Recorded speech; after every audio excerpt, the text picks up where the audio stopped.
নমস্কার সবাইকে। আশা করছি সবাই ভালো আছো, সুস্থ আছো। আমিও ভালো আছি। চলে আসলাম আবার নতুন ভিডিও নিয়ে, নতুন কিছু শেয়ার করার জন্য তোমাদের মাঝে। তোমরা সবাই জানো আমি একজন কিডনি ট্রান্সপ্লান্ট পেশেন্ট, আর আমার ট্রান্সপ্লান্টের 10 মাস সম্পন্ন হয়ে গেছে। তো আমি বর্তমানে সুস্থ আছি, ভালো আছি। তো আজকে তোমাদের সাথে আমি শেয়ার করব আমার ট্রান্সপ্লান্টের 10 মাস পরে আমার এখন হিমোগ্লোবিন এবং ক্রিয়েটিনিন কত আছে। কারণ কালকে রিপোর্ট করতে গিয়েছিলাম, সেটা ব্লগ তোমাদের সাথে আমি শেয়ার করেছি, দেখতে পেয়েছো। তো আমার বর্তমানে হিমোগ্লোবিন এবং ক্রিয়েটিনিন কত আছে সেটাই তোমাদের সাথে আমি আজকে শেয়ার করব। কারণ জানোই আমার ক্রিয়েটিনিন অনেকটা ওঠানামা করে, সেটা সবারই করে। তো আমারও অনেকটা ওঠানামা করে, একবার তো অনেকটা বেড়ে গেছিলো, তোমরা সবাই জানো 1.45 হয়ে গেছিলো, সেখান থেকে কমেছে। তো আমার আগের বার কত ছিল সম্পূর্ণ রিপোর্ট তোমাদের তো লাইভ দেখানো হয়নি, তোমাদের এমনি বলা হয়েছিল। তো দেখতে পাচ্ছ আমি যখন আগের বার রিপোর্ট করেছিলাম সেটা করেছিলাম তোমাকে 1/7/25, মানে এই মাসের 1 তারিখে রিপোর্ট করেছিলাম। আর এবার রিপোর্ট করতে করতে তোমাকে কত তারিখ, 26 তারিখে করলাম সামথিং, মানে অনেকটা দিন কান থাকো।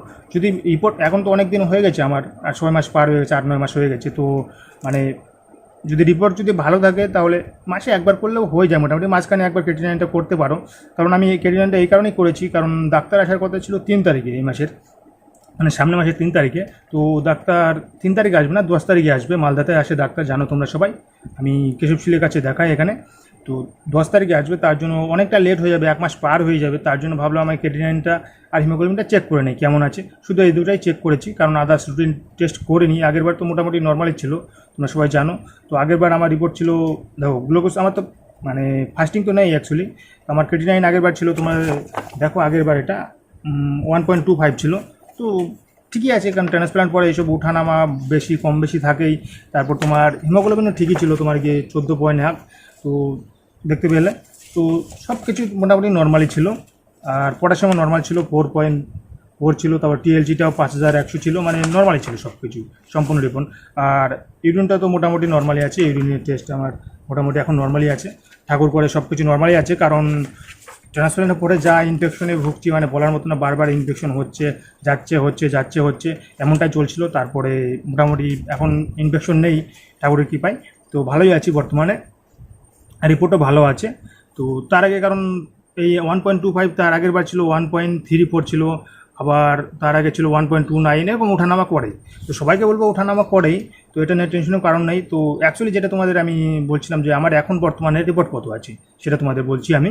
তো রিপোর্টটা তো হার্ড কপি আনেনি, হার্ড কপি আনার জন্য আবার এখন যেতে হবে। তো যায়নি, তো মোবাইলে পাওয়া যায় তাদের লিঙ্কে, তাদের ওয়েবসাইটে। তো রিপোর্টটা আপলোড করে দেয়, সেটা পেয়ে যায়। তো আমার বর্তমানে হিমোগ্লোবিনটা কমেছে। তোমার এখন হিমোগ্লোবিন আছে 13.4 আছে।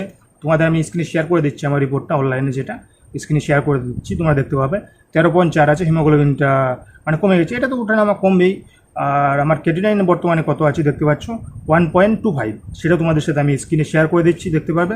কারণ 1.25, 25 বলছি, 1.24, সরি, মানে 1 পয়েন্ট কমছে। তো ওই রকমই আছে, মানে আগে 1.25 ছিল, এবারও 1.24 আছে।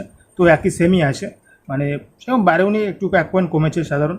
তো সেটাই। তো দেখো ট্রান্সফারের পরে এটা ওঠানামা থাকবে। তোমরা যদি ভাবো যে একের নিচে নেমে যাবে, হ্যাঁ অনেকের নামে, অনেকের হয় না, সবার সমান না। বাট দেড় দুই এরকম হয়েই যায়, বেড়ে যাবে, আবার ডাক্তার দেখাবে কমে যাবে, এরকম হয়। এটা নিয়ে টেনশনের কোনো কারণ নেই। বাট তার জন্য রিপোর্ট যদি তখন বেশি থাকবে, তখন কিছুদিন পরেই করতে হবে, 1 সপ্তাহ পরে বা 10 দিন পরে আবার চেক করতে হবে যে কমলো কি না, না আবার বাড়ছে।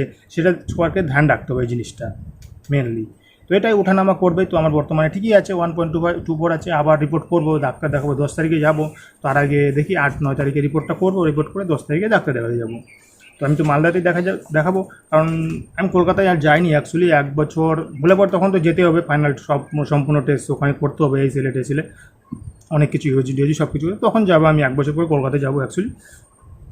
তো অক্টোবরের দিকে হবে, হয়তো অক্টোবর নভেম্বর, দেখি কোন মাসে যাবো। এরকম অক্টোবরের দিকে যেতে হবে, অক্টোবর মাসে। তো তখনই যাবো কলকাতা অ্যাকচুয়ালি। তার আগে আর তো অনেকটা সুবিধা হয়েছে তার জন্য আমার এখানে হওয়ার জন্য। ওকে, তো দেখতে পেলে রিপোর্টটা। আর সবাইকে বলছি যদি ট্রান্সফারের পরে ক্রিয়েটিনিন ওঠানামা করে, সেটা নিয়ে টেনশনের কোনো কারণ নেই। কারণ ওটা ওঠানামা করবে 2-এর নিচে, মানে নর্মালি বলে ওটাকে। কারণ দেখো বাড়বে কমবে হবে, অ্যাডজাস্ট হতে একটু টাইম লাগবে, সেটাই। ওকে, সবাই ভালো থাকো, সুস্থ থাকো, এইটুকুই তোমাদের সাথে শেয়ার করার ছিল। আর কারো যদি কিছু প্রশ্ন থাকে বা জিজ্ঞাসা থাকে, আমাকে কমেন্ট করতে পারো, বা ফেসবুক আইডিতে SMS করতে পারো, বা টেলিগ্রাম লিঙ্ক আছে, টেলিগ্রাম গ্রুপে জয়েন হয়ে যেতে পারো। কারণ টেলিগ্রাম গ্রুপে আমাদের মতো অনেক পেশেন্ট আছে। আমি মানে আমি একজন ট্রান্সপ্লান্ট পেশেন্ট, আমার মতো অনেক ট্রান্সপ্লান্ট পেশেন্ট আছে, যারা ডায়ালিসিস করছে তারাও আছে, অনেক পেশেন্ট আছে।